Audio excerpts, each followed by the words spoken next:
Алдыңғы бөлімде тұңғыс сәнби кидандардың, чүршіттердің, ғұн түріктермен ген жағынан еш қатысы жоқ екенін айттық. Кезінде сәнби патшасы өздерінен парықты ұстау үшін өзіне көршілес шығыс солтүстік жағындағы біраз қалдық сәнбилерді шывайлар деп атаңдар деп оларға шывай деген атақ беріп тынған еді. Бүгінгі ергүні аталып жүрген, яғни Монғолия мен Қытайды, Ресей мен Қытайды шекара бөліп тұрған шекара өзен, ергүні деген өзеннің бойында тұрған жалпы жақтан шывай деп аталғанмен, бір жағы сәнби, бір жағы ғұн болып аталған екі халық осы өзенмен шекараласып жатқан болатын. Солаңғы елінің шығыстағы түріктері еді. Оларды кейінгі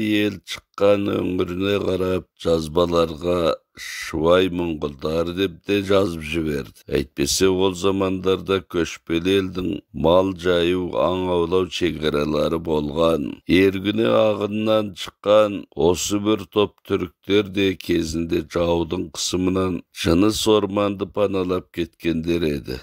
Енді оларда бір топ болып ежелгі мекендерін іздеп батыстағы Солаңғы аймағына жиналу үшін жолға шыққанды. Бірақ бұл кезде Шыңғыстың бабалары Бұрхан халдың тау жақтан оларды өзіне қосып алумен айналысты. Түрік пен Монғол аңызының ергені көн туралы сәйкесетін жері осы. Қытайша Чуюань Хэ деп аталатын өзен, аударғанда ирек өзен, иреңдеген өзен, немесе ежелгі сөз бойынша иірілген өзен, иірген ағын деп аударыла береді. Кезіндегі Қытайлар осы иірген ағынды Чуюань деп дәл мағынасымен аударған. Өзі де иректеліп ағатын өзеннен шыққан Монғолдың құпия шежіресі мен алтын топшысында бірдей айтылатын оқиға бар. Ол қоралас, қорлар дейтін қауымдардың өз жеріндегі өзеннен ауланатын бұлғын сусарға таласудан отанын тастап көшіп шығып, Бұрхан халдунға келгенде Шыңғысханның бабаларымен туыстасуы. Сонда менің ойымша осы бұлғын сусар көбірек ауланатын бір өзеннің бойында шайқастардан көп халықтан жеңілген жаңағы қоралас, қорый туматтар бәлкім осы жақтан қашып шыққан болуы да мүмкін. Қалай айтқанмен де осы ерген ағынның батыс жағындағы ғұн тайпалары ақырындап бірігіп бір қауым боп жинала бастағанда Қытай жазбаларына шывайдың монғолдары деп қатқа түскен болуы әбден мүмкін. Әйтеуір шывай монғолдары деген термин бүгінгі ген бойынша сәнби монғолдары деп айтуға келмейтіндігін анықтап береді. Ген анықтау бойынша ғұн түріктері мен шывай тайпалары және тұңғыс тайпалары кидан чүршіттердің мүлдем туыс емес екендігі осының айғағы. Ал енді Шыңғыстың түпкі бабасының алған әйелі де Байқалдың Барғұжын деген түбегінен болады. Олар сол арада өсіп-өніп кейін қораластармен, қорый туматтармен, қорый буряттармен бірге көбейген қауым болды. Бұлармен туыс Дөрбіт, Қатаған деген тайпалар да сол замандарда ірі қауым болып бөлініп шығып отырған. Оны Биат шежіреде, алтын топшыда екеуі екі дәуірде жазылғанына қарамастан жазып қалдырған. Соның ішінде мына Дөрбіт деген ойрат халықтармен бірге қалмақ деген атпен қазақтармен соғысып жүрген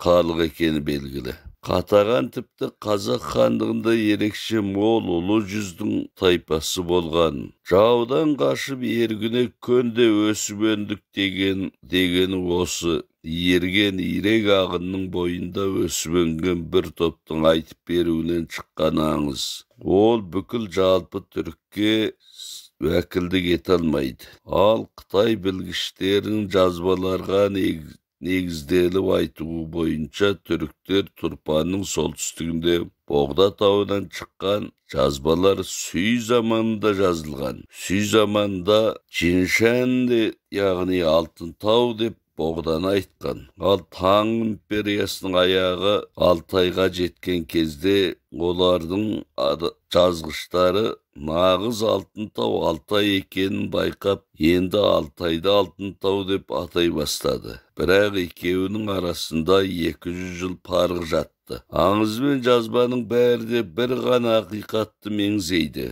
Яғни ғұндардың паршаланып, жау соққысынан әр жылдары әр жаққа қашып отыруы. Осы әртүрлі қашулар Хан империясының Хануди заманында болды. Одан кейін Сәмбилердің соққысынан, Жоужандардың соққысынан әртүрлі кезеңдерде болып тұрған оқиғалар. Түріктер туралы аңызда Ергенекөннен темір ертіп жол ашқан түріктер атамекен қайдасың деп жолға шыққанда отанға жетпей тұрып, әдемі мекендерді көріп тұрақтап қалған айтылады. Бұл әрине Монғолияның орта бөлігіндегі өткен тауы еді. Олар отанға жетпей дегенім, отан әрине Байқал көл жағы ғой. Бірақ бұлардың бәрі сол Байқал көліндегі ежелгі селенгі бойына жетпей-ақ, одан да әдемі Монғолияның орта бөлігіндегі әдемі жайылымдарды көріп, сол араны мекендеп тұрып қалғанын айтып отыр. Өткен тау Қытай ғалымдарының ежелгі жазбалардағы Юдужин деп тауы деп мөлшерлеуі қата емес. Қытай жазбаларында Юдужин тауы, Юдугин тауы, Удугин тауы дегендердің бәрі сол бір ғана түріктер қоныстанған өткен тауы. Күлтегін жазбаларында біз өткен тауының қойнауларында киік жеп, қоян жеп отырушы едік деген сөздер бар. Енді жоғарыдағы күрделі аңыздардан кейін өзіміздің естемей қағаннан кейін таққа отырған батыс түрік жақтағы орданың Тардүш қағаны мен шығыс жақтағы орданың төрт қағанының ішіндегі үлкен орындықта отырған Шабылы қағанның арасындағы әңгімелерге ойысайық. Сүй династиясының ханы бір жолы Шабылы қағанның көзінше батыстағы Тардүш қағанның елшісін жоғары отырғызады. Ол және түрік қағандарын айыптап былай деген: олардың заңы өте қатал, зұлымдыққа ыңғайланып тұрады. Шығысында тұңғыс елдермен, солтүстігінде қырғыздар оларға тісін қайрап отыр. Тибет жақта халықтар да оларға өш. 582 жылы Тардүш қаған, Шабылы қаған, Ашнай Анло және Танған қаған, Апор қаған, 5 қаған біріккен түрік қосынының 400 мың әскері Сүй династиясының шекарасына таяп келді. Олар Қытайдың көптеген жерін жаулап, енді жартысы ғана қалғанда Тардүш қаған бірінші болып соғыстан шегініп кетті. Бәлкім оның басын тағы да парсылар ауыртқан болу керек.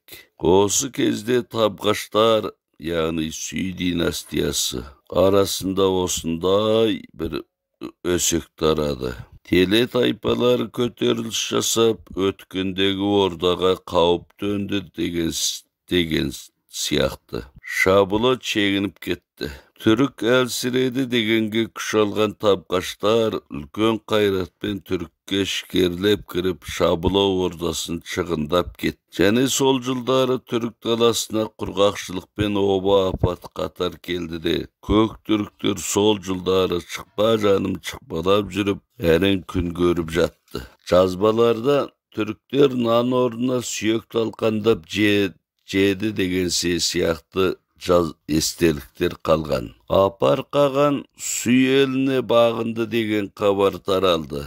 Мұны естіген Шабылы қаған Apor'dun ordasını talkandap çeşesini öldürdü. Elini özüne kosup aldı. Bunu istigen tapkaçtagı Apor kagan derew tangan kaganga kabarlap ekewdi tarduş kagandı panaladı. Ütkönü onun da çıgıstagı elin çabulo kagan özüne kosup algan edi. Apor derew tapkaçka kat joldap özünün çabuloga karşı durmak bolganın, tarduştan asker alganın мәлімдеді. Çabulo da kat joldap tapkaçların özüne jardam berүүnü suradı. Ozu 583 жылы türklerin ağız bölçökteniwi bastalgan jıl edi. Alayda keyingi 20 жылдар boyu oların biyligi eşkimge ırık bermeytin küyde edi. Elsiregen elde turguzup küçtünü küçöйтүп almau üçün saqtanуу sayasatı sol zamanda kay-qaysı elдің de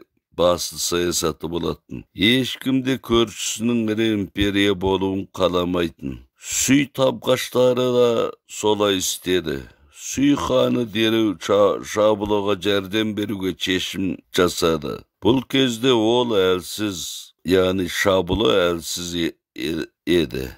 Alana tarduş, Apor, tangan üçöwü birigip küçtü elge aynalgan bolatın.